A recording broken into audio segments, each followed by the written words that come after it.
I will just kind of brief you about today's talk. This is actually a part of a larger continuous program in exchange between Mumbai and Shanghai. It's called Dialoguing Urban, where we are comparing the urbanism of the cities of Mumbai and Shanghai. And it triggered with Min's kind of proposal to have an exchange program between the School of Environment and Architecture and three departments from the Tongji University. Two departments from Tongji University, that is the Design and Innovation, the College of Design and Innovation, and the Landscape Architecture Department.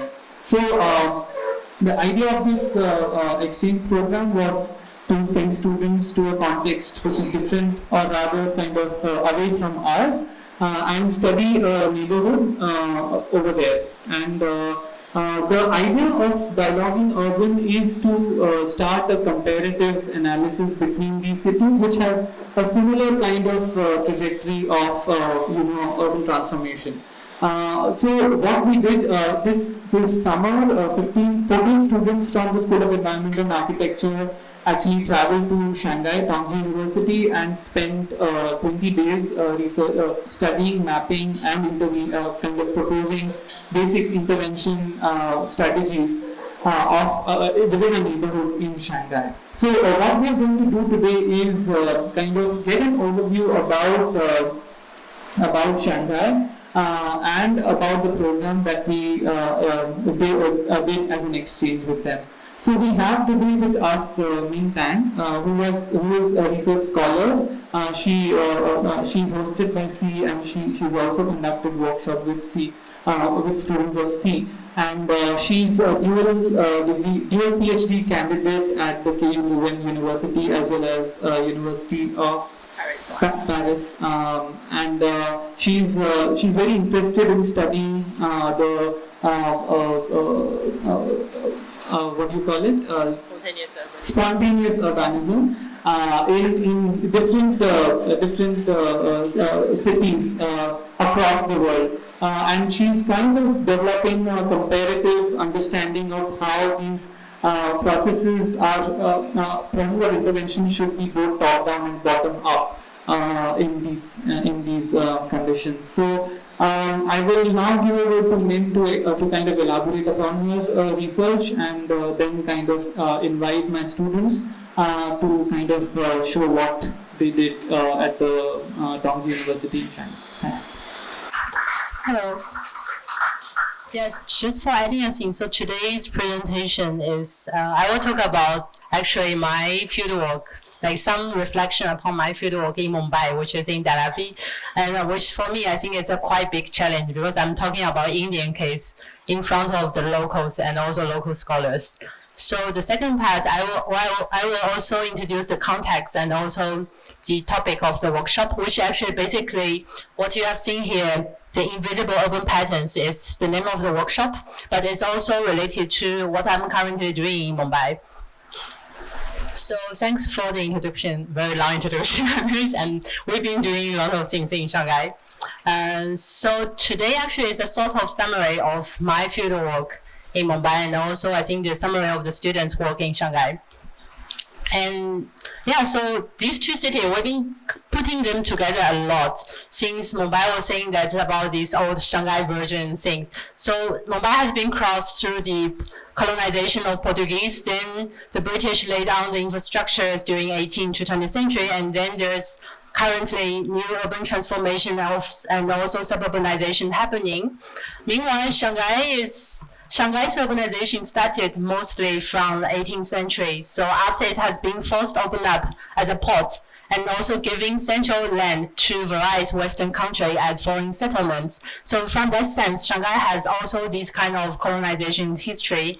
And over the last 2 decades, so both cities have been marked by several transformations through historical erasures within which their lived landscape continues to emerge. And how can urban transformation be more inclusive so as to preserve the specification of these cities as they can adapt to the future And these are the questions brought up, like more general question that the reason why we are looking at these two cities. And the other thing is why we put these two cities, because they have a lot of similarity between them, and both of them, they are not the very typical like Indian city or Chinese city in their context. So the most evident similarity, I would call it hybrid. The hybrid characteristics, not only about the conflict between the Western and the Eastern, culture context, but also about the social diversity and how people can negotiate with those ambivalence from the colonial to post-colonial time, and also to the neoliberal days nowadays. So within this kind of general framework, there are two very important issues. One is about public space. One is about the community. And this like very broad issue that we have been talking a lot nowadays in the urban discourse. And certainly this kind of idea of community and public space are not based on the Western logic or the Western like Roman, Greek time. And in the Asian city, we have our own logic on that. So today, actually, I will start from Dharavi, which I know like whenever I talk about Dharavi in Mumbai, people are like, oh, Dharavi again. So I try to present something like me as an outsider who are not from the Indian context and who see Dharavi as a very interesting, like epitomized site of all these ambivalence, these issues. So Dharavi, of course, had a lot of kind of imagination, which have been brought up by the film producer, by the books, by the writer, and also, of course, by the very high-tension Dharavi redevelopment discussion. So Dharavi already become a kind of brand, which ironically, if you talk to people in Dharavi, and especially maybe 10 years ago or 20 years ago, they won't really talk about that I'm from Dharavi. They will tell you a name of the locality, which probably is the Chao or Wada or something like this. So nowadays, they started to also talking about they are from Dharavi. If I'm asking them that what is the name of this place, they will certainly tell you about Dharavi rather than a local name.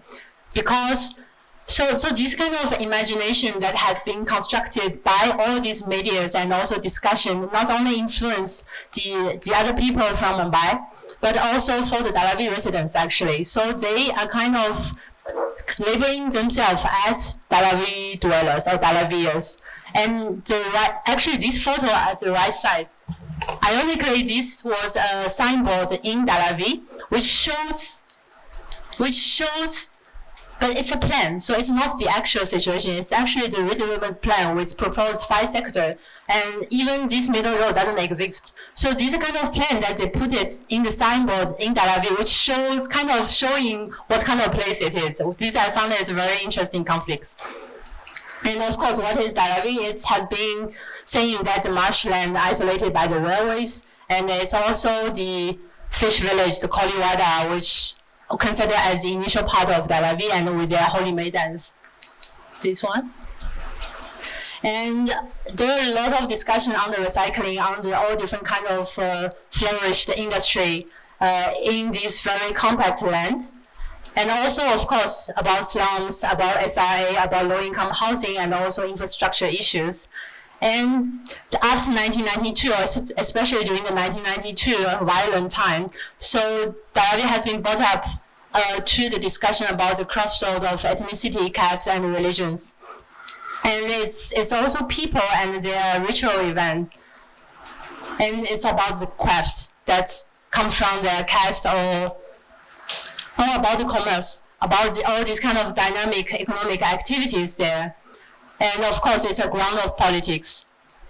So if we see it from the geographically and historically, Dharavi was created by hybrid, both from the top-down and the bottom-up powers. For instance, so you have the Koli areas, the fish village, and then I just give some lots of these kind of landmarks that shows on the historical maps.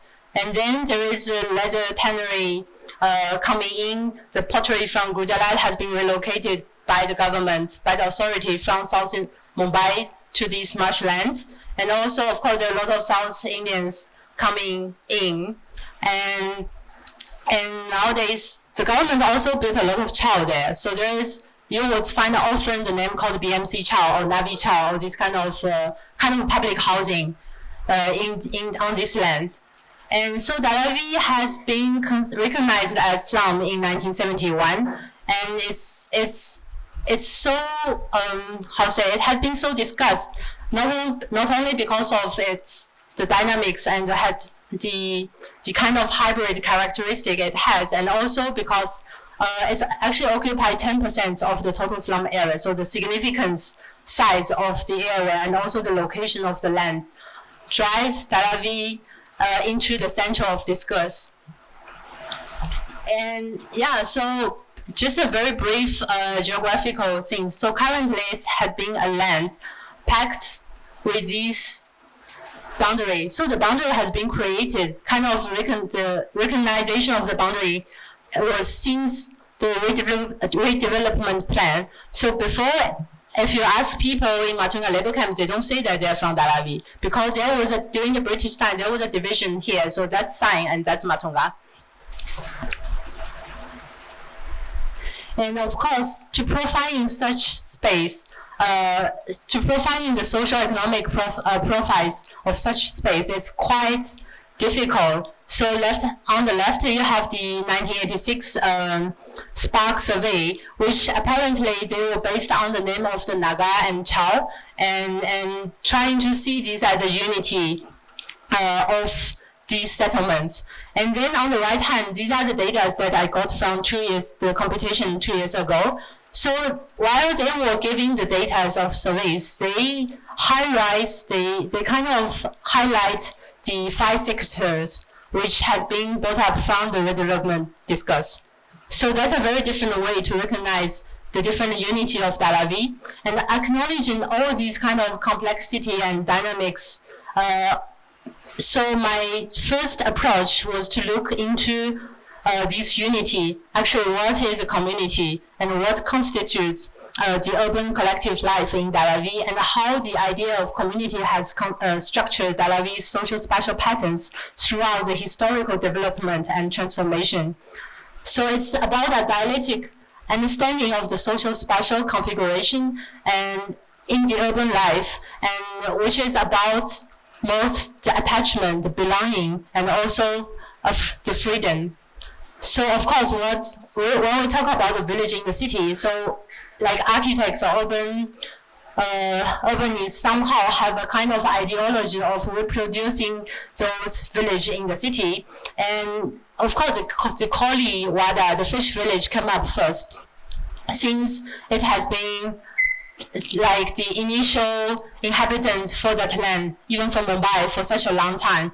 So the map, actually during my interview with the Kolis, what has been interesting is that although the Koli people has only constructed along this side, but they consider their territory as the whole part of the land. So they have been set up temples, like 4 or 5 temples outside of their village. And there is another one even goes to the 1950s today. So by setting up these kind of symbolic things outside of the space where they're living, they are marking this territory. And also in the settlement, they were saying that there is always open land, which is kind of for the discussion, for the democratic discussion, and also for if there is any judgment happens there, and for other functions. So this kind of symbolic space or place which structure the village as a community. So even now today, this is one of the temple which is outside of the Koliwada part, which is near the leather part. But the Koli people say that this is one of their earliest temple. I don't remember which year. I think it's 18 something written on that. And then of course you have the Holy Festival in the Holy Maidan, sponsored by the Shivshan party. And of course, the fish village is something important for Koli, but ironically today, none of the fish come from the Mahin Creek, so they are all imported from outside. And Koli Wada also have the office hall, which is kind of a trustee and who runs a lot of different activities like the festival and also like cricket games. So the second village type settlement in Dalavi, which has been talked a lot, is the Kumbawada. But this is, rather than the initial inhabitant of Dalavi, they have been relocated from the South Mumbai to this kind of marshy land. So it's a kind of a restructured village and based on a lease of 99 years. So the spatial structure is rather easy. So they have structured 4 wadi, and which separate Kumbawada into 5 sectors. And the one towards the road is a very commercialized place. And so Kumbawada also have an important temple, which is this one, and also a community hall with the trustees. I can't pronounce that long name, but it's a Kumbawada Association Hall. And along the hall, there is also a grocery shop which offers like a consumer society during old time. So while outsiders always thinking Kumbawada as a community, but in fact, the young generation of Kumbawada are not really working on the pottery. So very few of them are still in the pottery business rather than making pottery. And they had a lot of migrants, laborers from UP, from other, like even Muslim community to help them for the whole process of pottery. And also, when the young people, they don't really meet in Kumbawada, although they live in that settlement, so they mostly work outside, and a lot of them worked on shipping, so will just live for 9 months something. And the only kind of proper meeting place for them, or meeting time for them, is a cricket team. So they have like 6 to 9 cricket teams in Kumbawada, which is flexible, but also some of them are quite permanent. And they meet each Sunday in Shivaji Park. So they don't meet actually inside Dalavi, they meet outside, and they play games outside. And they even kind of organizing Kumbar cricket leagues with other Kumbar people. I once went to like far more than Thane. So like they're kind of mobilizing and still getting connection with the other Kumbar people.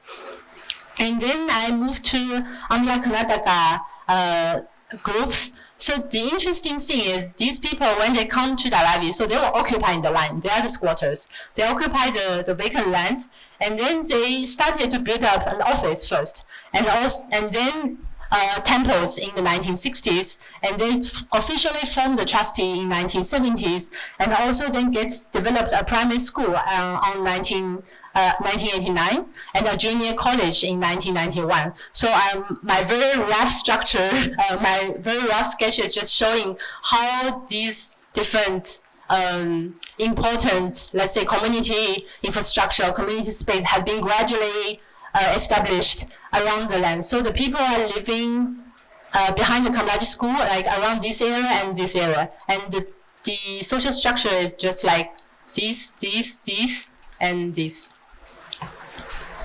So the similar story for the Adidavi community, who are also from the South Indian. So they work as tannery, and the same way as the Andhra Karnataka people, they take the vacant land, and they immediately built up a temple in 1912.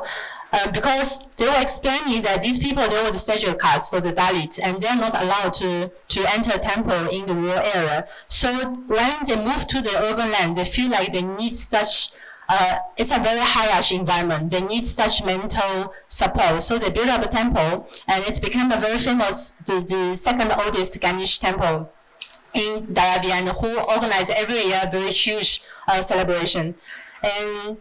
And then they formed the Mumbai South Indian Adidavi, I can't pronounce the word, like association, on 1939, and officially registered with BMC on 1950s. And same as the Andhra Karnataka, they always have an office which kind of play the role of self-governance. So whenever community members have problems, they go to the office for money issues, family issues. So they're kind of working out the community problem in the office, and meanwhile organizing all these events. And so when they don't have like house in that vacant land, so the community itself organized Pongal house, so the collective like housing for the people. And gradually, when they accumulate capital, they build up new slum type house. So the one thing that they also started a school just right right beside the temple in 1970s.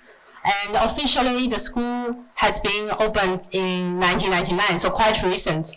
And also, what's the shifting things for the shifting occupation for the generation that the first generation was mainly working in the tannery, and also that's why their settlement was beside the UP tannery, the Western Indian tannery, these factories.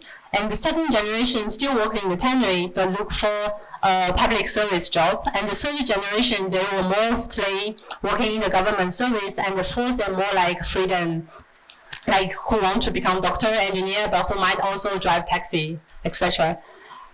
And apart from those caste-based associations, there are also professional-based association. For instance, like in the recycling area, so the logic of development is that there are people who occupying these different parts in front of the road, and then they consider these land belong to them. So that's why these parts called 13 compound, because there are 13 different compounds belong to different names.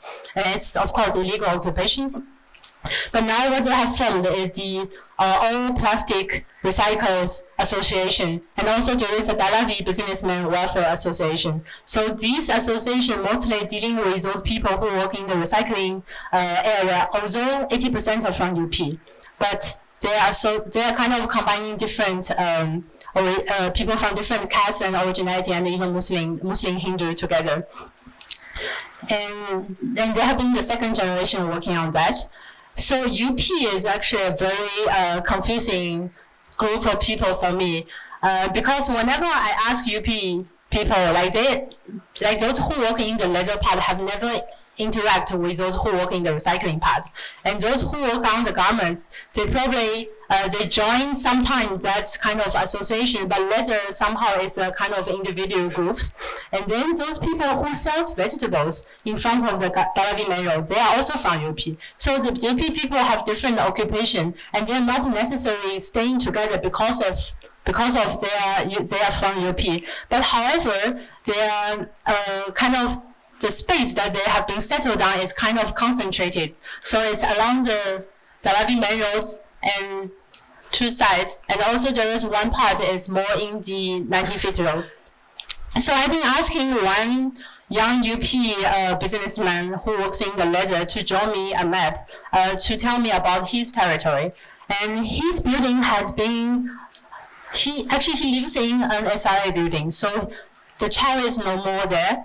But still, he considered that SRI building as the main kind of space, and also he has been meeting friends under the building for kind of socialization and chatting. And apart from that, he just moving around or the nearby locality, but never go to any other part. But he would go to the city, like Zhihu or the other South Mumbai, etc. So there are a lot of different types of association or the form of group existing. I won't talk about every of them. So, for instance, these pictures is showing the Matunga labor camp, who had the BMC Chow, who had the SRA building, and who has also other type of kind of slum type and also apartment type. So forming a group or a society or an association is actually a way to survive in the hierarchy environment, to work out one's social, economic, and cultural demand, and also for gaining power, I would say, in order to negotiate with the authority. So in such case, a physical space always matters, and apparently they need power to set up this physical space, and for sociability, for economic purpose, for educational purpose, and for marking their identity, and also showing marking their boundary, let's say, to kind of reinforce the belonging through symbolic space and events. And the roots, if we see the roots of these associations, so none of them, they are kind of like spontaneous. It's more like they have been decided they belong to this caste, or they have been influenced by the policy saying that you can form a cooperative housing society in order to construct a SRA. So in this way, you would say that this is also a way that people in the framed situation, in the culture or other frame that they have been given, and they try to be solidarity. They try to form solidarity and try to make a live in the city. And on the other hand, so the next part, my second approach is really about those individuals or those more softened way of being a temporary community or temporary belonging in the everyday life. So that's why I would move to the second topic, which is more about the gathering space or what we call public space. So first of all, I've been asking people to draw me a map of their things in Dharavi. So the first one was drawn by young people who live in one of the earliest high-rise apartments built by the private developer on the former land of Jasmine Mill. So for him, he's not really interacting with Dharavi, and he works as a cabin crew for Jet Airway right now. So the reason that he drew this map around the recycling, so this is the Dharavi main road, around the recycling part is because he used to work as a tourist guide for some tourists for earning money. So he knew all these spots that he usually take tourists, but he never know about the name of the community and the social profile of the people who live there. So it's more like fragmented, stop and moving. And the second map is from a Kumawada youth who gave me very clear structure of this is Kumawada, this is 19 feet road. And the same thing is for him. He never need to go inside to go for any function. So what he has drawn is also because he used to work as a guide. So this kind of thing brought them into the insider part of Dharavi, but still very fragmented. And then the last map was drawn by a businessman. He's from the recycling part. And all these black dots are kind of his base in Dharavi for business, for the association. And he managed to draw all these different names, but not really inside, but all these around 90 feet road and Dharavi main road and Bandara Sign Link road for more like a symbolic name of people who live there. So this brought up me actually two thoughts. One is about in people's mind, you often have the landmark as a dot and then a linear. And so these are like two types of patterns which you memorize a lot in your everyday, while you're moving around the everyday life. And the second thought is that a sum of these linear nucleate patterns and together with the everyday movement actually create a relation with the territory. So I call it a relation and a territorial production. So for instance, 19 feet road itself has been implemented by the government in 1980s. And I mean, if you just see the road, probably a lot of people just cross as a shortcut. But actually there are a lot of things happens on this road. It doesn't look like a very intimate space to people. But for instance, during the Ramadan, you will find near the Muslim part, they have a lot of temporary shelter working as a night market and day market. And also in the early morning, you would find these taxi standers had full of idli walas who bring idli, who actually board on taxi and go to every part of Mumbai. And then of course in the specific time, you will find this kind of festival rituals in which occupy the road, entire road. And that's the same thing for the Dharavi main road, which is the second kind of layers of the main road. So you would find the Monday Bazaar, which is an absolutely spontaneous action started by a hawker 3 years ago. So it's very recent. But every Monday they just bring products set up there, and these attract a lot of different customers, no matter you're Muslim or you're Hindu or you're whatever you are. And in fact, in order to have a hawker, like a fixed hawker, like a small shop, you need to get agreement from the shop behind you, and someone they have to pay for that daily. But during the Monday Bazaar, they are just across. I mean, they are just encroaching without having any kind of payment for that. And the same road during Friday, during the specific time, it's become the prayer space for the Muslims, because this masjid is built on 1887 around, so it's one of the oldest landmarks there. And that's another segment of this road. So this flyway has been built up 2 years ago, and not, to be honest, like there are very, very few people on the flyway. But during the night, especially during the raining season, you will find the street has been formulated by several layers. So of course the shop as a first layer, and then second layers with the street vendors, and then you will find people gathering under the bridge for parking and just sitting on the motorbike chatting, so on. And that's also the same road, the Dalavi main road, and this is a segment of these vegetable sellers that I was talking about. And along the same road, which for me is very new, is that I found several Naka in the early morning. And these people who gather in Naka, not only for chatting, but actually they were looking for the daily jobs. So they have been separated in different locations. So one location is more for the South Indian, more for such type of work, and the other location is for the textile laborers. Then for another location, it's for the mostly North Indian, for instance, in front of the Dalavi hotel, which is the Irani hotel. And so these kind of point place, nuclear place, in specific time formulate a very special social place or public space, which offer different functions.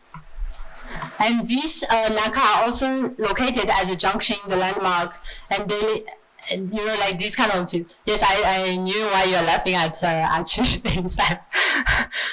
Okay, and also on the other main road, there is also another kind of Naka, which is, I think, the initial Naka near the tea store. So they are not looking for job, they're just sitting there every morning reading newspaper and chatting before the shop actually opens. Public space or gathering space for the people there. But instead of just looking at this place individually, I will try, once I did an analyze for a very small open space in front of a temple in the Koliwada. So the woman who sat there actually started to lay out his vegetables just within I think I observed like 15-20 minutes. And then within that 15-20 minutes, you will find 70 people pass by from one side, and then 47 people pass from the other side. So why this small hidden open space is so frequently visited? Because it's located on one of the shortcuts which links the Bandarasai Link Road and the Dalavi Main Road. So this kind of shortcut is also a very base everyday routine for the inhabitant there. So this one, it would cross the fish market or the temple, and this is the space that the small space that I was observing.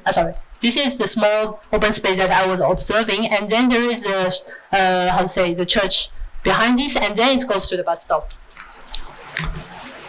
So this kind of relational thinking or territorial thinking, which I think can bring a different understanding while we talk about the public space or the community. And I will summarize that. So there are two parts. One is belonging and freedom, which matters in a such such complex and dynamic settlement. And the second way is about the relational and territorial production. So how these things resonate with Shanghai? So just briefly, in the Chinese, urbanization process, it's quite special. So as I said, Shanghai also kind of went through the colonial time, and then once after 1949, in the Chinese city, and of course Shanghai is also the same situation. So we entered the socialist era, which kind of have different frames and forbidden the free migration during that time. But in the same time, they allowed the self-consolidation of those slums or spontaneously constructed shelter. And then after 1978, this happens similar as the case in Mumbai is we are still socialist government, but we kind of become the market lead socialist time. So which means housing became a capital.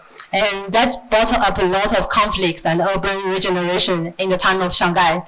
And also what difference as Mumbai is that we can kind of frame, so the social segregation happens quite evident in the Chinese case is that the hukou system, which has been defined, developed, launched in 1950s, kind of locates you as an urban citizen or you as an rural peasant. And nowadays, especially after 1980s, 1990s, there are large groups of migrants who came from the rural area, go to cities like Shanghai, Shenzhen, Beijing, and these people doesn't really have any rights or any kind of social welfare in the city, like in the city that they are working.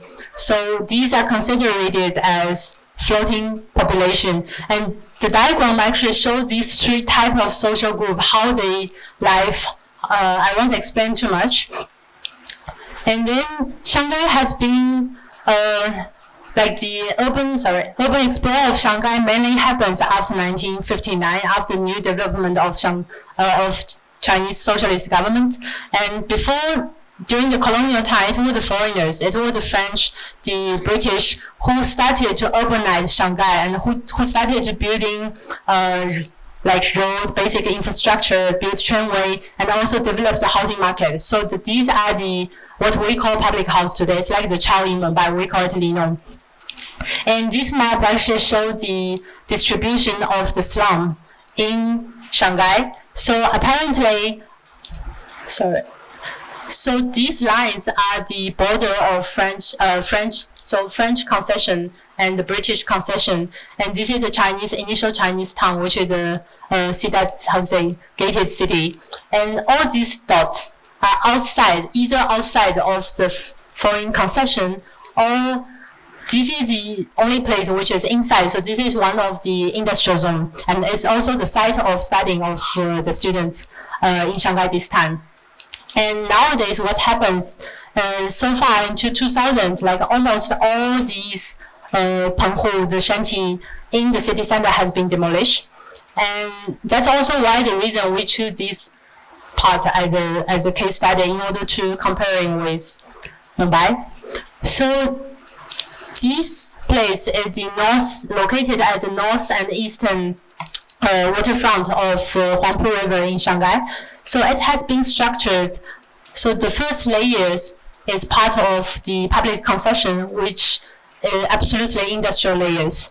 And then in between, there is also industrial factory layers. And then you see the agrarian land, which with a lot of water alleys. And those layers actually settle up the first infrastructure, like all the roads, they are based on these waterways. And then this is the land ownership of that area. So you see that the first industrial area. And the second one, the red one belongs to the British. So there is British, Japanese, American, and also like joint property owner. So apart from these colored land, so you also have a lot of white land which are vacant or agrarian land. So that's why this is a perfect place for those workers, those migrants come to Shanghai and settle up on that land. But the factory also built a lot of kind of Linong type, the Chow type in Shanghai. So that's why you would see this pattern, which are mostly the spontaneously built, but nowadays it has been vertically developed. And this type is the Linong type, is the Chow, let's say the Chow in Mumbai. and also in between you see that a mixture with the spontaneous one and we call it private house and public house. Public house in the sense is that it's built by the factory, it's built by the foreigners. And yeah, these are just like some contrasts. This is actually the public house, the Linong type, and you have the spontaneous one behind, and then you have the high-rise behind. So there is also some very heritage thing. So this was a formal jail, but now it has been converted. It has been converted into residential after 1950s, but now it's more like in between the public and private. So they started to expand it a lot with building this white box for toilets, for kitchen, and for this purpose. So I just briefly give you an impression of the site, and I will let the students speak out. So that's the current urban pattern of this area. You have the workers' village, which is after 1950, the collective housing. And then you have the area in transition, which had been changed a lot to the private developers' high-rise buildings. And then, of course, you have the Penghu mixture with the Shanti mixture with the public housing with the factory. So this is actually our starting sites. And then you have the factory, the industrial layers. And so the difference between this area and Dalavias, they are not constructed as an entity, as a whole branding thing. So they are mostly constructed by these different clusters. Some they have names, so some are like village, some are like Shanti village something. So it's more like an assemblage of different cluster in the whole layers, which I think, in fact, Dalavia is also like this. So the workshop has been, as Anish already presented, so I won't repeat.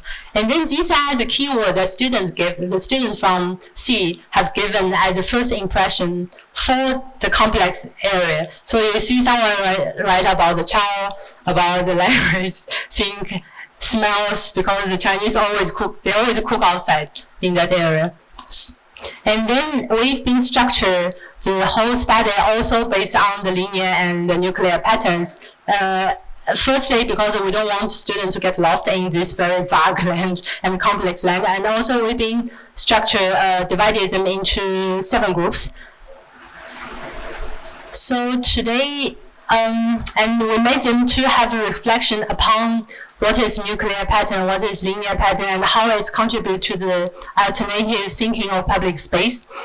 And so I will leave the microphone to the 5 groups of students who are going to present here today what they have done in Shanghai. Thank you.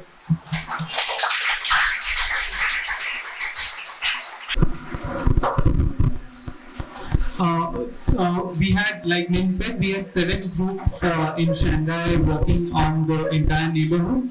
But right now we have only 6 because the 7th one is in Shanghai. So the 6 groups will present their 3-week study and intervention and give you an idea of how they went about it. Good evening. So as Min said, we went to Shanghai to study the neighborhood patterns existing there, and invariably we sort of compared it to the place that we are coming from. As you can see, these are a few pictures of different settlement typologies that are that exist in Shanghai, which were introduced by the migrant community, ranging from the Linong and Penghu, and the others are kind of market spaces that we identified. So dividing on the basis of nuclear, that is cluster form, or linear, that is along one axis, we were divided into several groups that we'll hereby present. So yeah. So our group is the intersection of Dingai Road Market with the Dingai Gang Street. So the market road actually leads up to the residential street. Yeah. So the market street was much broader and planned street with food stalls, vegetable vendors, shoe boutiques and clothes as compared to the residential street, which was much more narrower. Sorry. Yeah, as compared to the residential street, which was much narrower and encroached with additional settlements at some places. It was also occupied by public toilets and other shops like grocery stores apart from the residential houses. So what you see is actually the residential street right now. So we decided to approach our site particularly by identifying landmarks, and by landmarks I mean buildings or things that caught our attention. So it ranges from buildings covered in green cover to public toilet or grocery stores or just children playing in slivers. So yeah, or potted plants that were there along the roadside, because that's not something we saw in that particular settlement of Shanghai. So after that step, we basically decided to plot the fabric of the whole site through multiple sections. As you can see, we've drawn lines, multiple sections, while simultaneously relating the urban form with activities that it can afford. And so places like the market had broad pavements for people to gather around the food stalls, and spaces right outside the houses in the residential street became gathering space just by adding temporary seatings. So, and also the things located outside the houses allowed for conversations to happen, which was pretty unusual from the settlements over here. Then we started cutting. So after cutting the sections, we added different paraphernalias along the side, and we prepared a code for different nodes and activities that took place throughout the span while stitching connections between them. Hence, decoded our site with the help of colored threads that map places like where people used to gather, where people used to park their cars, and dry clothes and different activities which took place along the site. Hello, good evening. R was the market street at Jojopai street, serves as the main market street in the locality. The street is concluded between two toilets. The street on one side has an alley of Lino housing colony, whereas the other side there was individual housing blocks. The market street is a distinct fence boundary with the community settlements on one side, while it shares a common transition space between the individual housing blocks. Some of the houses serves as a multi-purpose space where the interior was a permanent shop, while the exterior was occupied by the temporary stall holders. Our intervention was based on the fact that the market was not a 348 meters long street but a 6 meters wide, because that is what is experienced by an individual as he or she walks through. We saw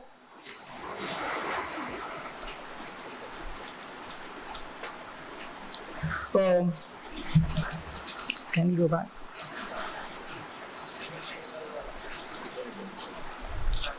The mapping. So these were the mapping patterns that we mapped throughout the project that we spoke about.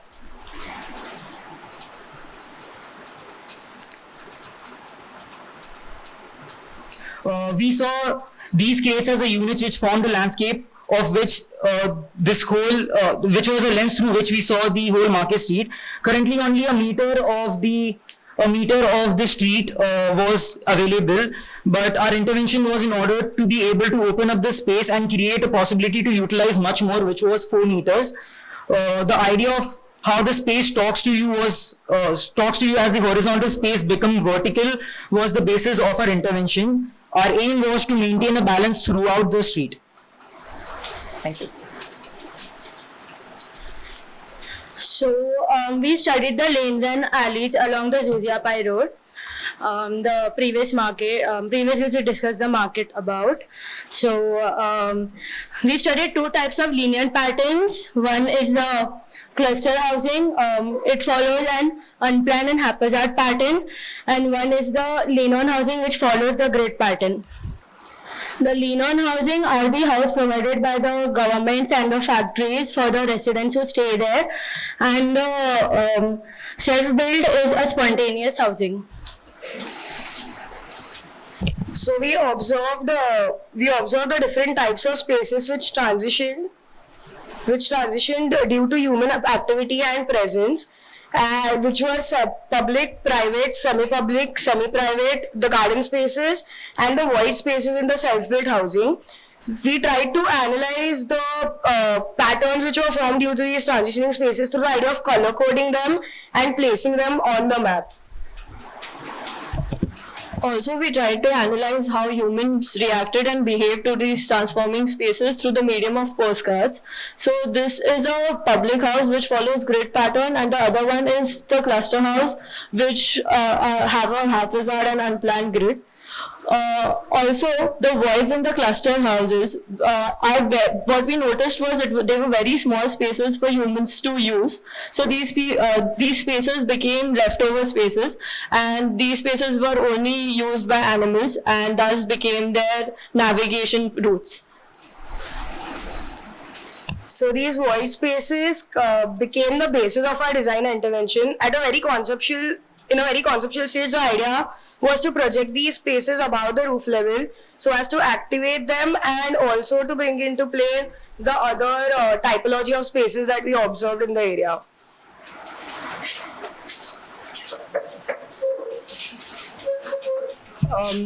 So now we come to actually the nuclear settlements that we studied in the neighborhoods of Shanghai. And this one, the neighborhood me and my friend Shachi studied was off the Dhingai market, which my friend spoke about earlier. So this was the main market street, and this was actually the nuclear settlement that we studied. What we saw at site was basically this very dynamic and very seamless settlement, which came about mainly because the corridors and there was this distinct, this very seamless connection that was there with the ground level and the first floor, and that was essentially done with the use of these corridors that wrapped around the entire first floor. So when we went on site, we realized that language was a barrier and we couldn't really speak to them too much. So as a mapping technique, we started intensively sketching our observations and the feelings that we got when we were on site. So some of these are just very basic caricatures, and we just went on sketching everything from what we felt to from what we heard, from what we saw, and essentially it was majorly this culture shock. Essentially it was the documentation of our culture shock that we faced on site in the first few days. But while we went through the process of actually sketching, we actually realized how at different points in the neighborhood there are these thresholds where activities happen, and how these activities then interact with each other. And which then again went back to showing how the site itself was very dynamic, and which is why through this thought process we thought that having a game and formalizing our mapping strategy into a game would actually be helpful to first of all reflect what we had seen on site, and eventually, because of the language barrier, then also allow us to interact with the people on site. So what we see here is actually our site.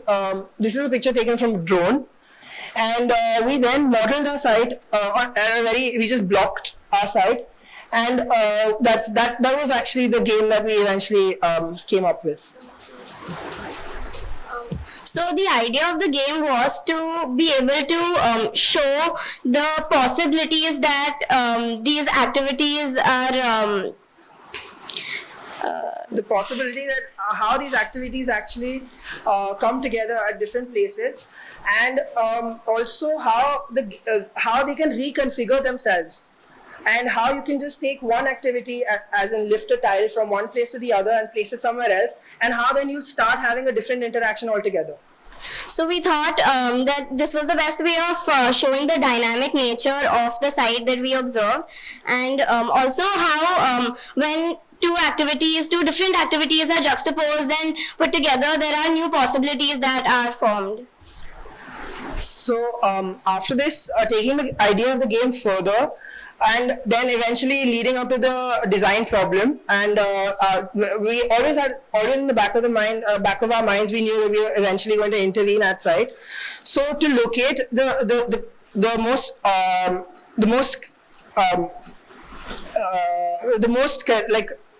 possible spaces where the best spaces where we should have intervened, we actually came up with this strategy of creating a color scheme. So where black was the most private space, while grey is transitions between semi-public and private, and white becomes then the open spaces and public spaces which are accessible to all.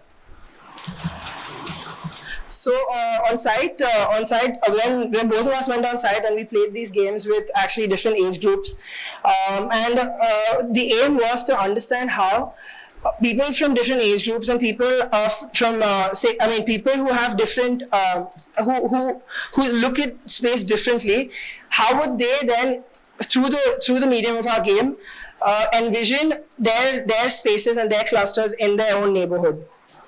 And what we came up with what we ended up with was very interesting patterns of how. The girl is actually Jen, and the man over there is Tintin, and we made friends with them on site. The left board is Jen's and the right one's Tintin's.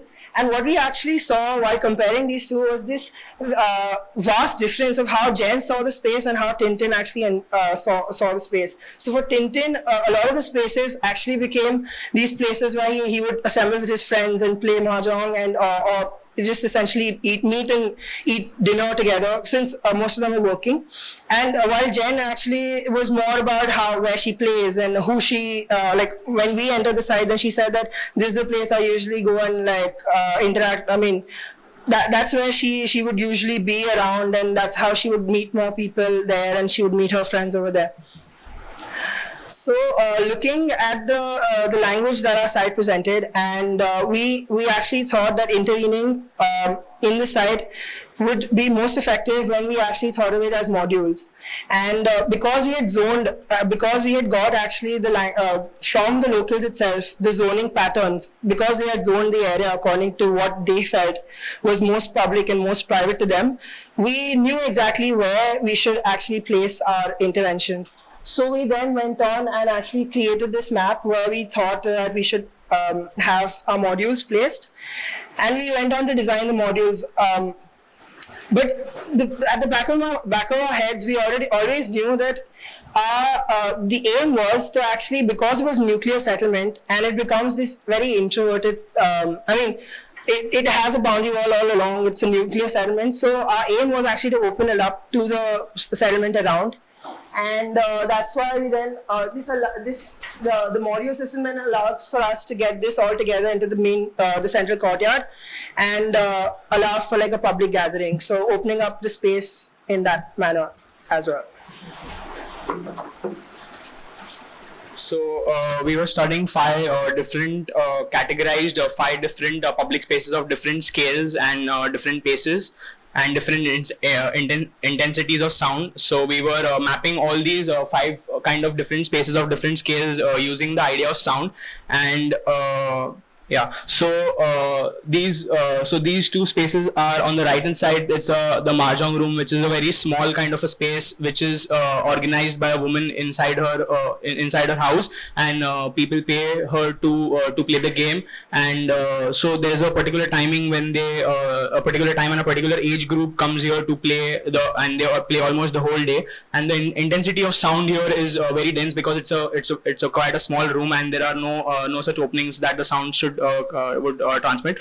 The second one on the left hand side is a small garden which is come up 2 years back, which is kind of been put up by the other authorities so as to make the space usable, but actually it is not usable. And as we see in the sketch below, that the space is only used for hanging clothes and keeping all the other storage kind of things out there. The next picture is on the extreme left is a open gym kind of a space, again imposed over there by authority, which is generally used in the early morning and the late evening by the old people and the young people to kind of do exercise. And below is a kind of a collage that shows that how much intensity is there and what is the different pace of that particular space. In the center is an extended street. Is an extended house which actually comes onto the street, and which has been encroached. Like, it's a broad street, so it has been encroached by the people who stay on both the sides. And they kind of have these small gardens, clothes hanging. They sometimes cook food. They have small storage spaces out there, and that also becomes a part of their house, which also is very intensive in terms of in sound and also in pace.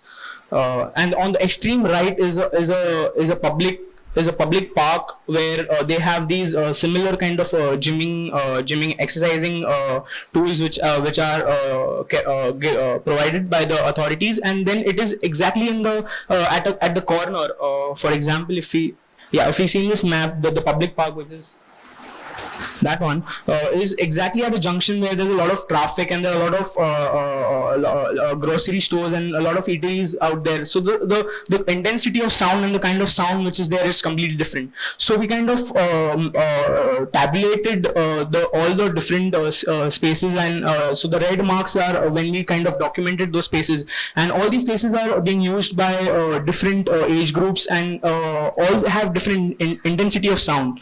So we kind of formulated all those 5 different spaces into considering sound as the medium to map them. We decided to use sound as a medium to compare these spaces, as we believe that sound is a very universal medium, and even during our research we faced huge language barrier. So just listening to the tone of people speaking and the music was our main insight for the space, and understanding how important the sound plays in the formation of public spaces. We went on to design a soundscape. How sound can create a new landscape. It can provide one with isolation, as well as at the same time make someone feel part of a large group. It can easily break boundaries, and it can at the same time create boundaries. I mean, our result was a VR. We can't share it with everyone. But we mapped all these spaces using VR, and we recorded sound at every junction. So we made them experience the space using this sound.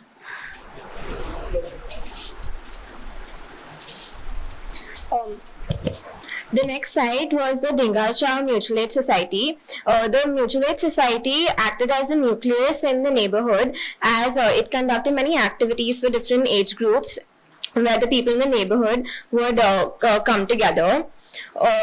When compared to the NGOs that are there in Mumbai, the Mutual Aid Society had a very different idea. They called themselves as the Mutual Society, as they believed in the two-way transfer of knowledge and experiences, and they weren't there to do something for the people in the neighborhood. They wanted to become a part of the neighborhood, hence they had their NGO inside it, and they would form their relationships through daily activities like just maybe over food or buying something at the market, and they focused a lot on human relationships. Hence, we decided to go about looking more into them. So there were 5 layers. The first layer was the relationship of the society within itself. The second was that of the society with the neighborhood. The third was the relationship of the society with other societies. The fourth was of the society with the translocal. The translocal are the international relationships, but they call them as translocal as they're the local of some other place. And the fifth was the relationships that are formed by the society. Just to go a step back, when we started with the NGO, I just want to say that it was more of a culture shock for us when we went to an NGO which is placed in a neighborhood. But actually the idea of an NGO in Shanghai or China is very different. They don't consider themselves as actually an organization or a separate entity that is apart from the neighborhood. China has this culture of an open to choice type of environment where whoever wants are open to come to the NGO, and it's not actually called as an NGO. So that was where we also got a shock that they want to call themselves as the part of a society and not an NGO, and be in common terms with the neighborhood. So as she spoke about the layers, what more excited us was the relationship between the society and the NGO. So after studying these different 5 layers, we tried to emphasize between the NGO and the society, where spatially we also saw that the society conducts a lot of type of activities, say drawing classes, or you say photography workshops, or you say some storytelling sessions for old people. So it was a space which got active. As you can see, the activity room, that was the space which was most active for all kind of activities. And with the slightest move of furniture as well, the space completely changed. So it was nice to see for us that how every activity is shaping the space, precisely to say how practices are building these spaces. So also while getting familiar to the society, we also came to know that the immediate surrounding is not very well aware about what the society is or what they are doing. So we just tried to ask people, like when we were going to our site. This is a video which I'll show you about their reactions when we started to ask them about are they aware about the site.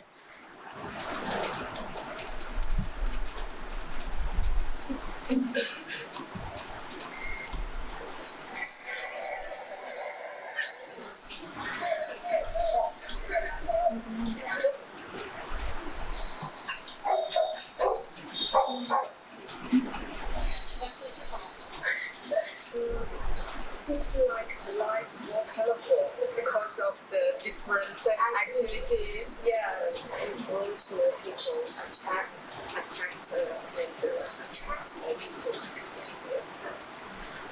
So as we saw in the video, many people didn't know about the site, and we wanted our intervention to spread the word about the society. So we went ahead with asking people to draw out what they thought about the society. Oh, next slide.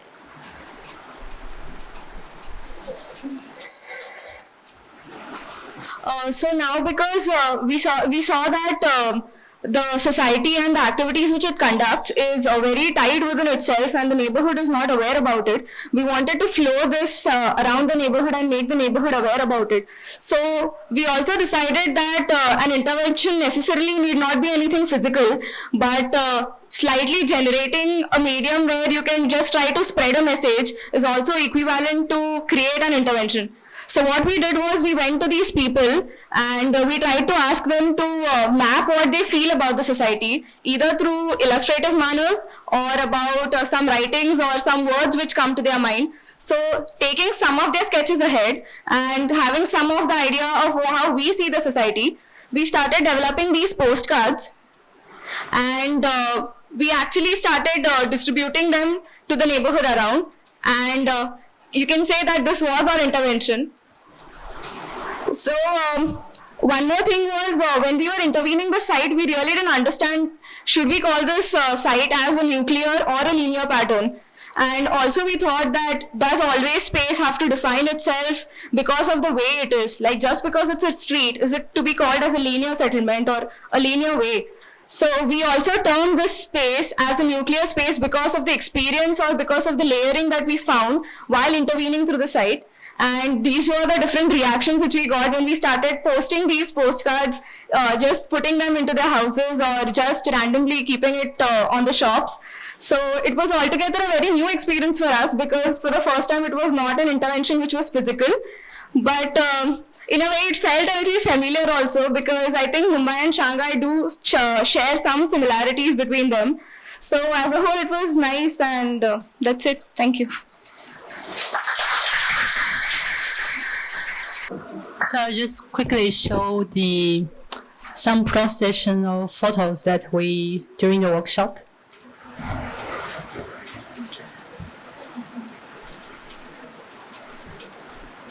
So these are some sightseeing that during the workshop. So in fact, actually, we decided to starting from the nuclear or linear pattern. It's not because there's only these two types existing. As I said in my presentation, that it's about how to understanding people's everyday life and how people interact with the space, and not only about the space itself, how people interact with the city by formulating their own territory. So it's about the nuclear plus the linear pattern plus your action, like your movement. It's about the settle up a territory. So yeah, they cooked the Indian food in GNGO for the last day, and also sharing with the Italian food. Yeah.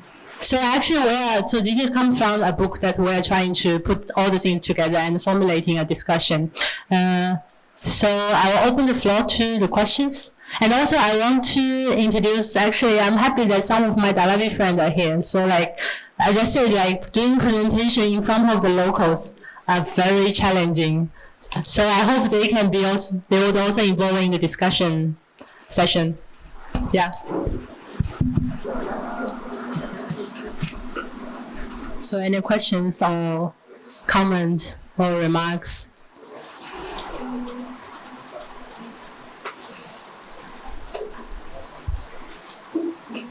Yeah, maybe I will add something. So I think like doing a comparison is not necessarily about how you copy from one other place. It's about to understand the logic of how people interact with the space. Of course, there is some certain logic like capitalization, which is also the common ground. But still, what we were trying to do, or at least what I'm trying to do as comparison, is trying to understand these kind of so try to frame other kind of common grounds or framed, and then in the meantime allow the local diversity happens, which not just limits the form of the space, but mostly it's more like a kind of relationship that developed by the people and their space. So yeah. It must have gone too fast, I must have missed it. But I wanted to know, like, because when you went to Shanghai, like in this one area you said there was nuclear pattern as well as the linear pattern. So was there like a difference or a like similarity? I didn't catch either the difference or the similarity between both. So you want to ask? Like, because I wanted you to ask, because after like, so it was just a starting point that we try to formulate groups who focus on different things rather than just get lost in the very large patterns. So I would like to ask for the students who have been studying on this nuclear or linear pattern, and we even had a discussion afterward, after the study, about in the end they find these two are correlate, these two are together. Yeah. So I and Shashi were actually working on a nuclear settlement, while there were other groups which were working on linear settlements. And there was this one session that we had where we were when we listed down, so we had this one session where we were actually just listing down the characteristics of both of these settlements, looking at them separately. So there were these large terms that we actually listed down then. How so eventually the major difference that we saw was that a lot of the nuclear settlements that we were actually studying seemed to be introverted, as in that they were always bounded by a boundary wall, or if not a boundary wall, then it was still more of a settlement which functioned within itself. While the market street or the other linear settlements that we studied were more to do with the kind of connections that you have with the beginning and the ends, and also how, and as Gaurav pointed out, how in the linear settlement, when you actually walk through it, or a market street, for example, it's not the length of the market street that you actually it's not the length of the market street that you actually encounter at once. It's actually the 6 meters of the market that you're experiencing at a time. So this was the kind of difference in because the settlements were different, it was these kind of interpretations and these kind of this was like they had different effects on us while we were actually at site.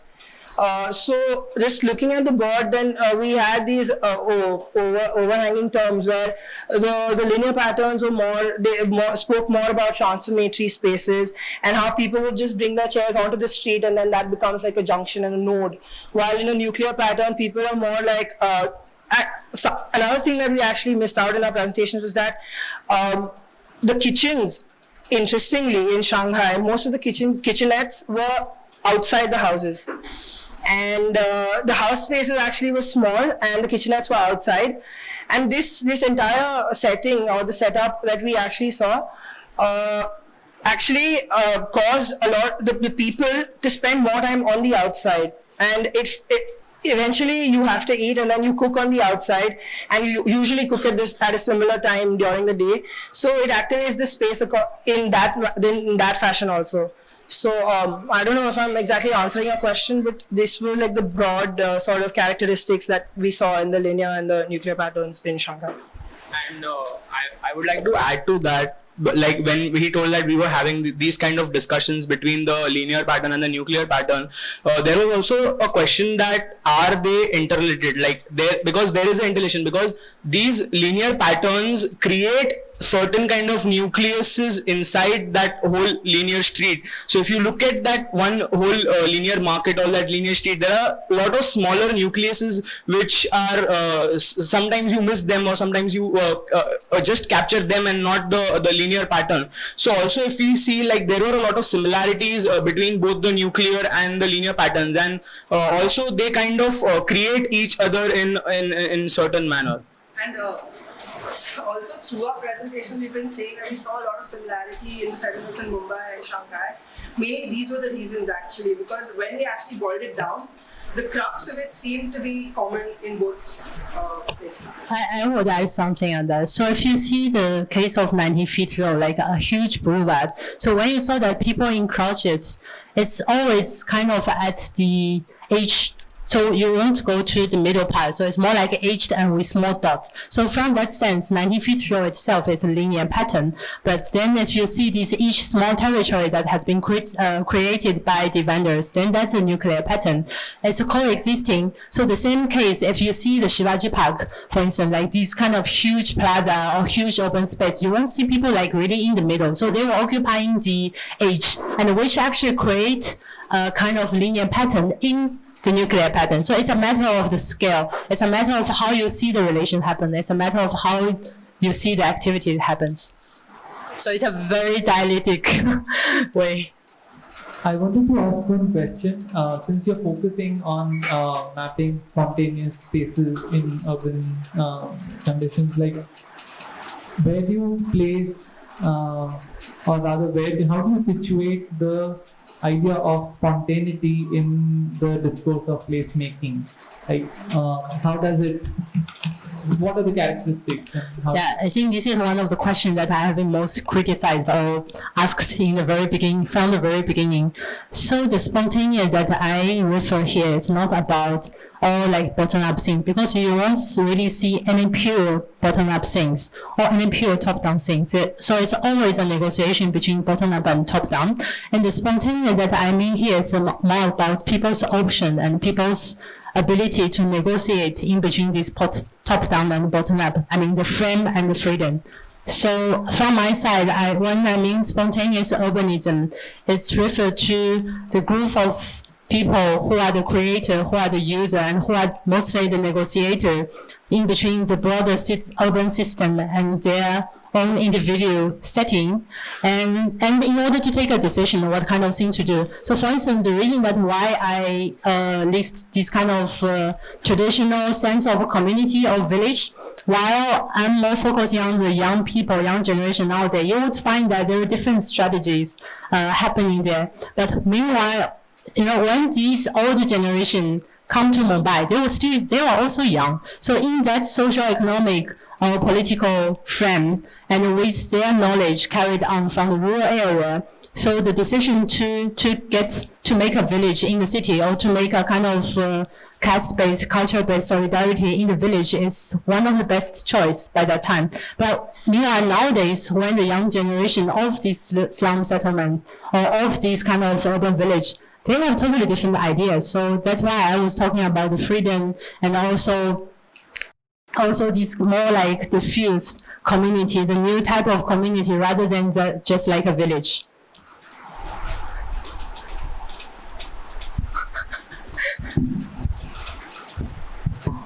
I want to ask the students, last semester you did this project, What is a Home, right? And in many ways, these were studying the 10 resettlement sites in the eastern suburbs of Mumbai. And through that, you kind of opened up this idea of what a home is, right? Whether it was a set of memories in the Sindhi camp, or this idea of assemblages in the Bandra Kurla, the Bharat Nagar side. And then, I'm seeing here also this idea of what you just mentioned, the idea of the kitchen being outside. kind of completely overturns, it opens up this idea of the home, makes it almost inside out, right? Where the street actually starts becoming part of the home, right? So I'm just wondering if you noticed any other patterns that kind of allowed you to reimagine or rethink the idea of the home here.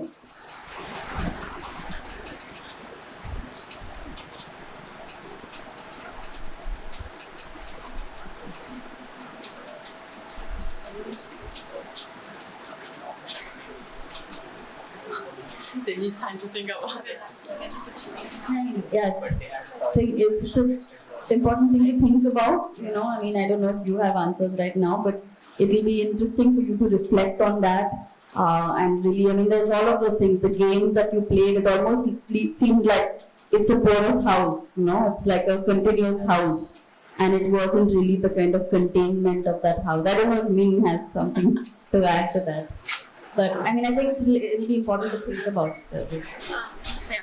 But not relating it to our side, but the place where we were staying, apart from the kitchen sink being outside or where they wash their utensils, they would actually even have meals outside. So you would have the entire family just eating somewhere maybe on a lane outside here.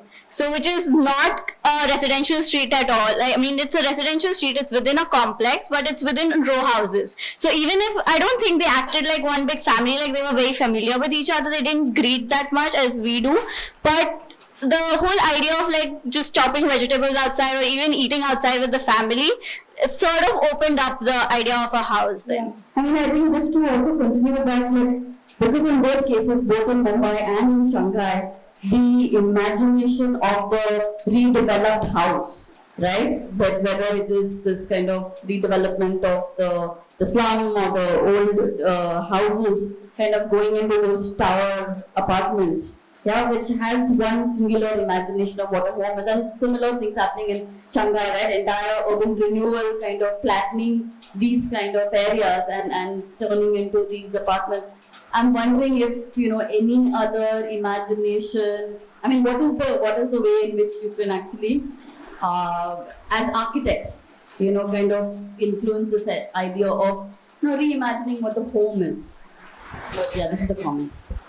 So when I presented the work of what is a home to the Jingai Chao Mutual Aid Society, which was kind of attended by a lot of young people who are kind of in transition, the two things that kind of change the notion of this question in that context is, one is that the idea of ownership of land, because it being a communist government, it has much more say on, you know, who will live where. And the second is, and of course the hukou system and who is a citizen of the Shanghai, that is again decided by the government. So in spite of a lot of people kind of struggling for home, it's still, they don't have a say yet in claiming the home. Second is that a lot of young people, given the social context of China, men are supposed to have a home at the time of marriage. So a lot of youngsters are actually looking forward for government to come and kind of raise off so that they can negotiate their property for 2 homes instead of 1, so that they can shift in the new one, their parents can live in the old one. And in some kind of sense, they are, and because they don't earn enough to be able to kind of buy a new property, they are actually in some way kind of jacked between succumbing to the government's move. So I think in these two kind of situations, the idea of what is a home actually turns its priority, and so they are. Yeah, I mean, I'm just saying that this is the context in which they imagine the idea of what is a home, but because they have to, in order to move on in their life, they have to have a property. But they also don't have any say in the process, because it's a democratic process, people can still kind of, oppose or protest against in some way to the government. But there, they just don't have that space of dissent. Min can kind of elaborate. I think like in the neighborhood, like a slum-like neighborhood or precarious settlements. So the situation in Shanghai is that people actually, well, I need to divide the people into two parts. So one part is the old migrants who came to Shanghai before 1950s, and these people who had been considered as kind of citizen before the hukou system. So like they are the citizen of Shanghai, and whenever it comes to the redevelopment, so they have more voice to express, even though they might already moved out. So they are the kind of landlord. They don't own the land, but they own the structures. And then the other majority part is those floating population that I was talking about. And these people, they have been keeping moving from one slum type to another whenever there is relocation project happens, because they have absolutely no share of anything on that sense. So this is very different as what happens in Mumbai's slum. So then, of course, for this landlord kind of group, they wanted to have new apartment, even though it's in the suburb, because it's simple. Their son need to get married, and you need to get another house for the marriage. So either you put another layers, or either you just kind of try to get another new apartment. So from that perspective, they were quite happy, or they were quite, they're looking forward to redevelopment instead of just saying, I want to keep this kind of nostalgical environment with my neighbors. So I'm actually not opposing like the form of the design. Like I'm not opposing the tower, although personally as an architect, I don't like this kind of design. But I'm just trying to say, I'm also not supporting the idea that we just want to keep a village type in the city. I think it's so like the people from the slum. I mean, there's other part of research that I didn't present today is when we talk about the vernacular knowledge, what I've observed in different contexts, urban contexts, is that they are not copying a vernacular house in the city. Meanwhile, they were just keeping the most important parts in their life. For instance, like what I have observed in Mumbai is the kind of steps, which is outside of the house, which unfold a kind of place for different daily activities for the women, for the guys sitting there. But of course, if you see the house itself has nothing to do. It's industrialized structure, some shelter. It's nothing to do with the vernacular house. And that's the same thing happens in the Turkish informal house. So my question about what is a home is not about the entire piece as a home. It's about the certain space that kept you, the certain space which is the most important for you. So like the other thing that I recognize in Mumbai is those religious small temples. Sometimes it could be just under the tree, like a very tiny space. So of course, if you are rich, you can build a temple, but like there are different way of putting this kind of important space for someone's life in different environments, which makes the person feel it's a home. That's somehow for me. What about the gender roles, and how did you observe this observation challenge the stereotypes which you can your observations challenge the stereotypes you were carrying with us, or how did you compare it with your own study as well? And you can also comment. They can answer first. So one of the most prominent gender role switches we saw in Shanghai was that Shanghainese men cook. As in, it's not a norm that only the men would cook, but it's not. But as just observation-wise, you see a lot of men actually involved in the process of cooking, and it's not just the women who are out of the house cooking. So that was one of the things that we actually saw commonly saw on all our sites. I myself found that in Mumbai, these gender differences are more evident than in Shanghai. I think due to the religious or like this kind of traditional mentality. So although, in Shanghai, like these migrants are also from the rural area, which they have traditional mentality, but it's not for the gender part. It's not related to how gender difference while using the space. There are lots of other social criterions that structure the gender difference in the Chinese society, but I would say still it's much more free than for instance, the Middle East or in the Indian culture. That's my observation. Structure of the family is still parents and children living, joint families or single women living. any dorms or things like that? Or it's Are you talking about the migrants or are you talking about the citizens in Shanghai? It's quite different. So the migrants, because their social welfare, like the hukou, is attached to their place of origin, so their kids cannot pass for instance, the university exams or even for the college exam. So they have to go back to their native place for the exam. So that's why why they are called floating population, because a lot of them, they just come for 6 months, going back, or they're just moving around from place to place, and usually parents. And the kids and old people are left over in the rural area. Or if they are wealthy enough, they can bring their kids with them. But until the time of examination or entering college or university, they have to go back. So that's why I'm saying, like, for this floating population, it's very different. Meanwhile, in the general think of Chinese society, especially in a place like Shanghai or Beijing or this developed big city, we don't necessarily to live with parents. Actually, the parents are also happy that we don't live together, but we might buy the apartment in the same gated community. So we don't have this very strong, if economically allowed, they won't stay together. They prefer to separate, they have their own life.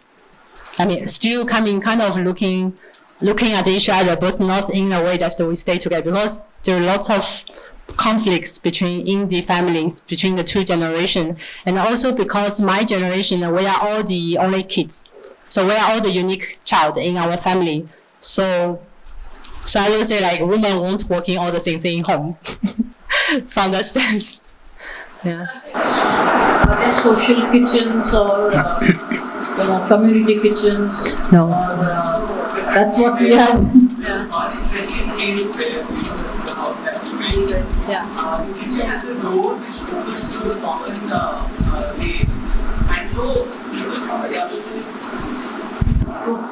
So the people from the community can actually enter the kitchen from the backside and use it as a community kitchen. So it kind of opens up the kitchen to the outside.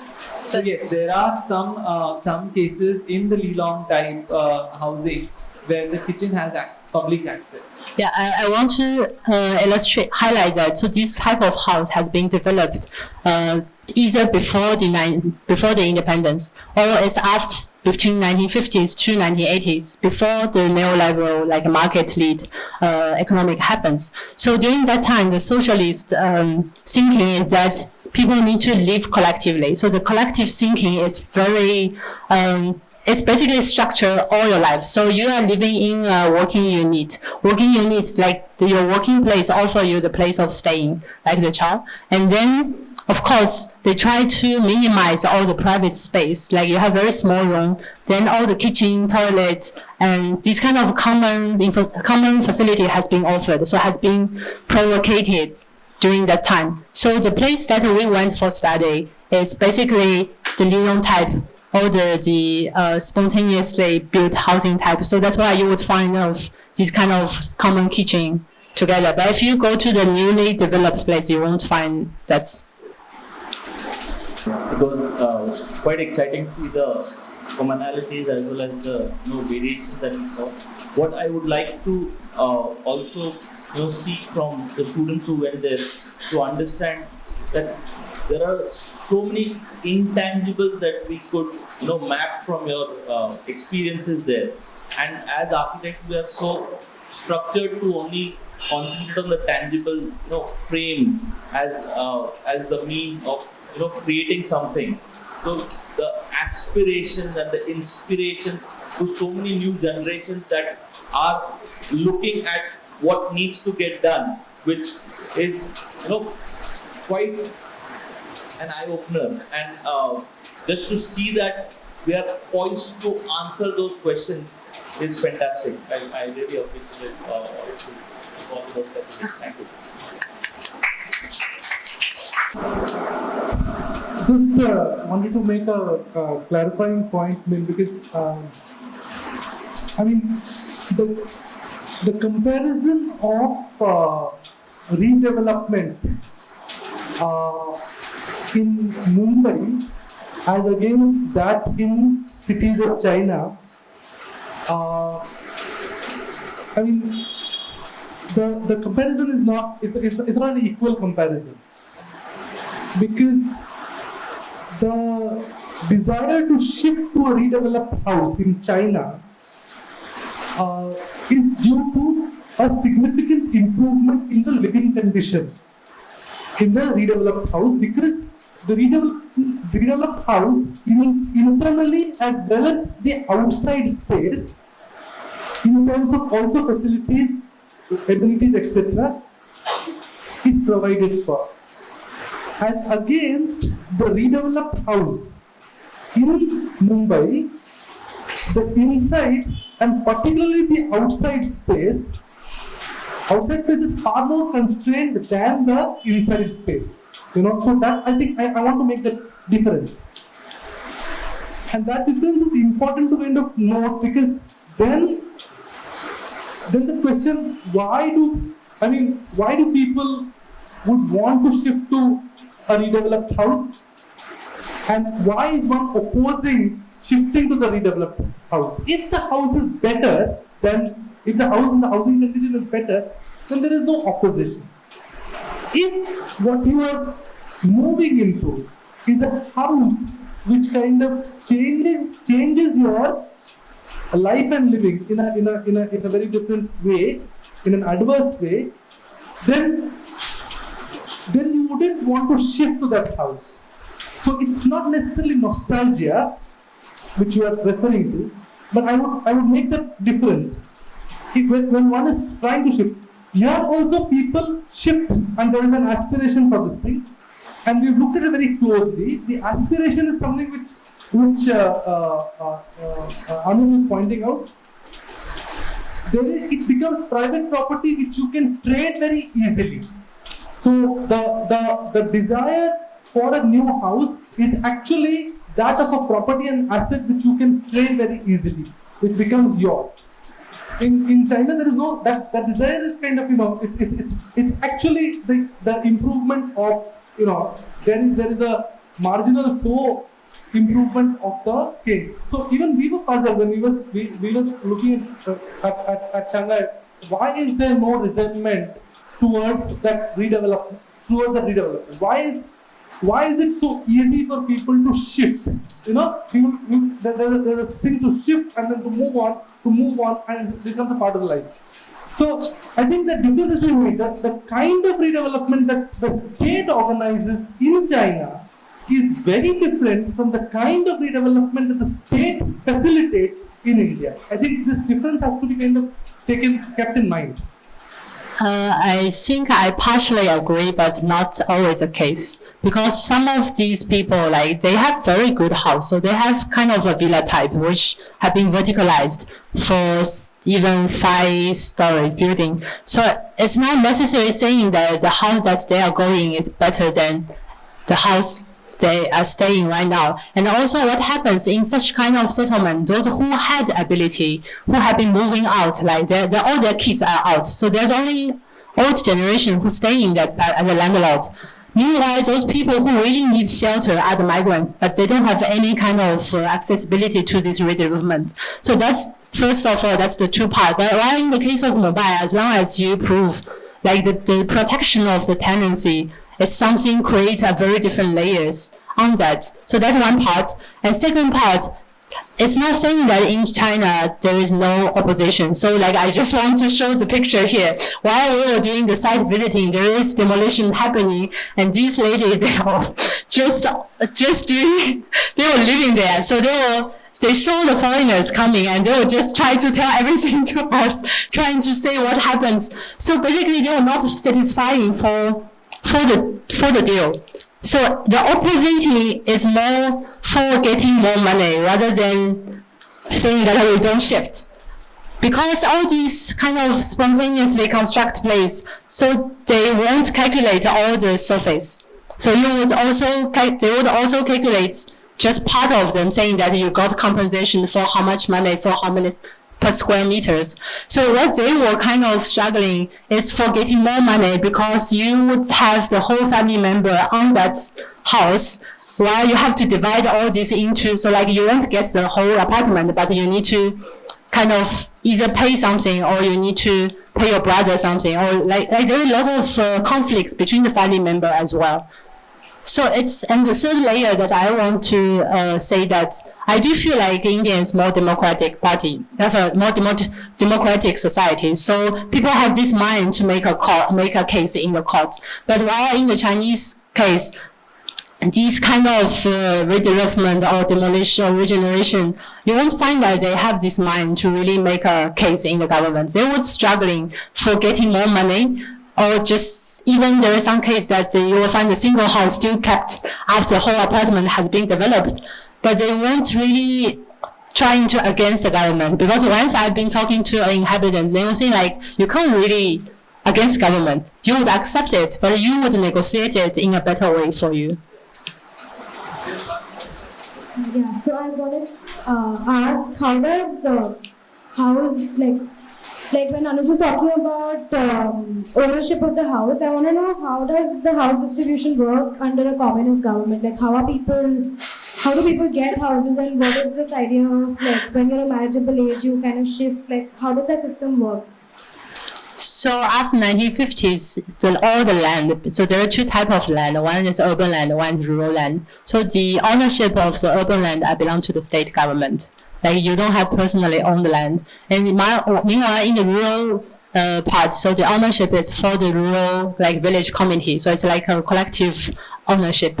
And then in such urban case, so you won't have problem with land because anyway you don't own the land.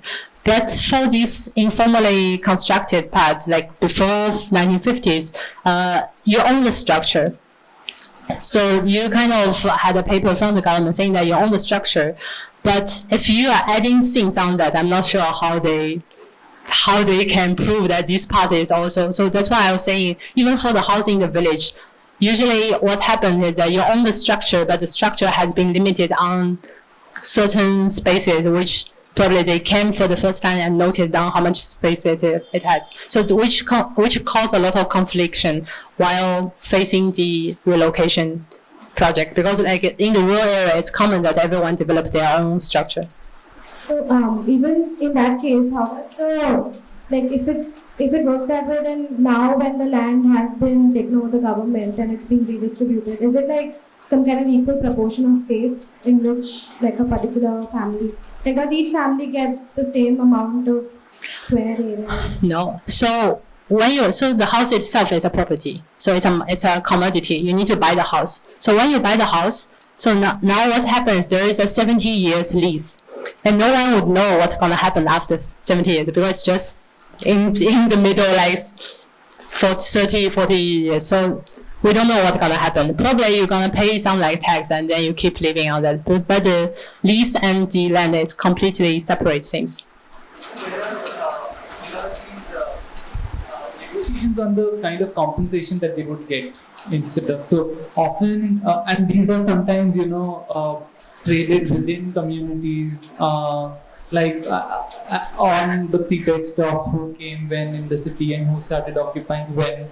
And for example, the case of Zheng, they are, this whole house is actually shared between 3 families, but they are trying to work out a way in which one family gets more share than the other in the compensation because they are in the need of that logistically. So they are looking at internal ways to negotiate the compensation, but otherwise they don't have any say on the very land.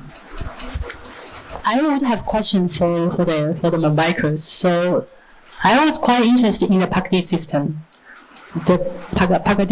and also like, because when I was exploring Dharavi, I was quite confusing about all these tendency.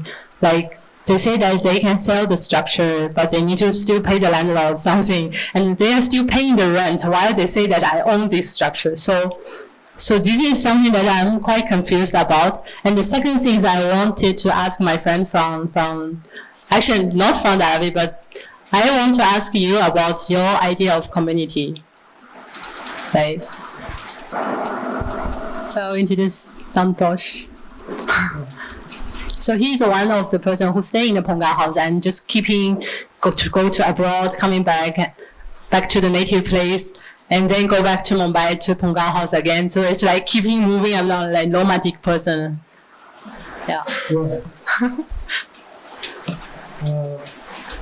For communicating. No, I tried to ask your idea about community and this kind of attachment or belonging and freedom. In community, it was olden days. On that time, the community was a major part over here.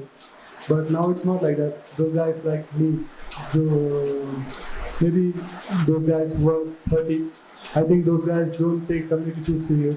But olden time, it was so serious that the Nada community, those people used to stay over here. And the Tevar community and the other communities, those guys used to stay over there. It was a very big problem also sometimes, because if there is an issue between two families of other communities, then it will become a very big issue over there. And nowadays it's not like that. So you don't want to attach to that community? I'm not attached to that community, but what to do? Due to my family, I need to get connected with the community. Can you explain that, like this kind of freedom you explained me like last time, like what kind of freedom you get in Dharavi and in? I feel more comfortable than my home in Dharavi. Why? Because the first time when I came in Mumbai, I was planning to stay on a hotel, but after a few days, one of my friends said me that there's a good place in Dharavi. Come over there. The place will be not good, but if you feel comfortable, then it will be okay. The first day when I came over there, I feel like, oh my God, what kind of place is this? After a week, I stayed in the Pomal house. After a week, I feel more comfortable over there. Then after that, I think nearly it's now 4 years. I used to come regularly to the Dharavi and move over there. So it's nearly 4 years. Now I feel like it's my home. If I go to my home, I'm just thinking when I will leave my home and go to Mumbai. So I'm happy over here. I feel more freedom over here. Okay, thank you. Do you have any comments on what I have shared? The speech was so nice, and the thing what you guys were discussing about your architecture things, but I'm not too familiar with this. I'm mechanical, but I'm happy to learn something that you say to me. Okay, thank you. Thank you for coming also. Okay, I think that was a good kind of exchange of sessions, and I think the ideas of redevelopment should be contextualized in these scenarios of and ways. Like also within these political setups, we should look at ideas of how we can strategize new interventions to avoid these generic kind of responses that often architecture proposes. So I think we should keep on continuing this dialogue, and we really appreciate that you participated in this exchange of ideas. Thank you so much.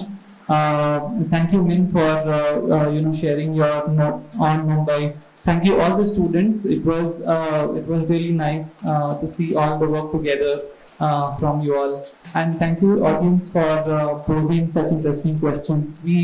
Our next CCT event is scheduled for 21st of this month, and please stay tuned to our website and Facebook page for the details. We also have a subscription link on the front page of our website. So if any of the new people who have not registered and would like to get regular updates about our events, please simply click and put down your email address in that Google Form link that is there on our website. Thank you so much, and good night. Thanks.